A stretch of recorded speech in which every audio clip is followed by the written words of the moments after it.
మల్కాజిగిరి నియోజకవర్గం అభ్యర్థి ఈటల రాజేందర్ గారి కాన్స్టిట్యూషన్లో ఉన్నటువంటి వ్యక్తులు మేము. ఆయనకు ఉన్నటువంటి ఆదరణ ఈరోజు బీజేపీలో చాలా బాగుంది.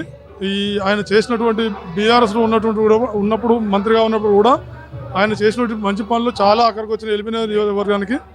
ఈ ఎల్బీ నియోజకవర్గంలో చేయని పనులు అంటూ లేవు. అప్పుడు ఫ్లైఓవర్లు కానీ ఎటువంటివి కానీ ఉండి పొట్లాడి తెచ్చినటువంటి వ్యక్తి. అదే ఆదరణ ఇప్పటికి కూడా కంటిన్యూ అవుతుంది.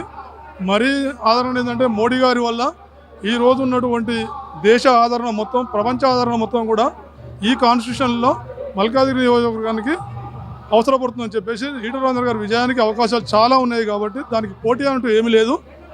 ఇతర పార్టీల నుంచి పోటీ అయితే ఏం లేదు. ఆయన విజయ అవకాశాలు 100కు 100% మెరుగ్గా ఉన్నాయి. మల్కాజిగిరి నుంచి పోటీలో పాల్గొన్నటువంటి ఈటల రాజేందర్ గారికి తప్పకుండా ఇక్కడి నుంచి మల్కాజిగిరి నుంచి ఆయన్నే ఎంపీగా గెలుస్తారన్న నమ్మకంతో ఉన్నది. ఆయనకు పోటీ ఒక కాంగ్రెస్ తప్ప బీఆర్ఎస్ ఎట్లాంటి పోటీ కాదు. కాంగ్రెస్ అతనికి ప్రత్యర్థి, ఇంకా ఎవరు లేరు. దాంట్లో కూడా మాకు నమ్మకం ఏంటంటే ఆయన్నే గెలుస్తాడన్న నమ్మకం చాలా ఉంది.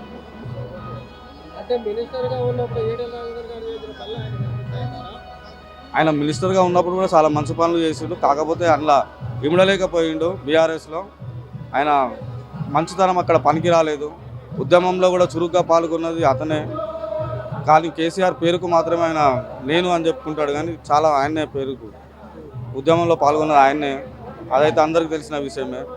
ఈసారి కూడా బీజేపీలో ఆయనకు స్థానం ఇచ్చి మనం ఈ దేశానికి కూడా పంపించాలి. తను ఎన్నో చేస్తాడన్న నమ్మకం మాత్రం బీజేపీకి నమ్మకంగా ఉంది. అతనే మన ఈటల రాజేందర్ గురించి మా కాలనీ కాదు, మా చుట్టుపక్కల మొత్తం కాలనీ హైదరాబాద్ మొత్తం ప్రతి ఒక్కరికి దండం పెట్టి అయినా కానీ ఈటల రాజేందర్ గారిని గెలిపించుకుంటాం. అది మా బాధ్యత.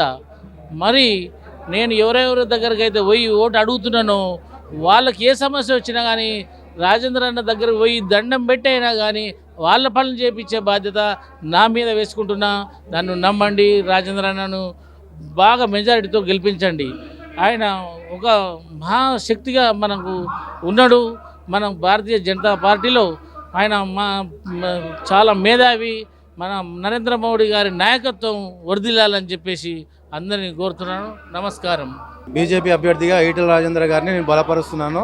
నా ఓటు బీజేపీ అభ్యర్థి ఈటల రాజేందర్ అన్న గారికి ఓటు అత్యధిక మెజార్టీతో అన్నను గెలిపించుకోవాలని కోరుకుంటున్నాను. నేను నాకు తెలిసి ప్రతి ఒక్కరికి కూడా ఇదే చెప్పి అందరితోనూ ఓటు వేయించి అత్యధిక మెజార్టీతో బీజేపీ అభ్యర్థి ఈటల రాజేందర్ అన్నని గెలిపించాలని కోరుకుంటున్నాను. జై బీజేపీ, జై ఈటల రాజేందర్ అన్న.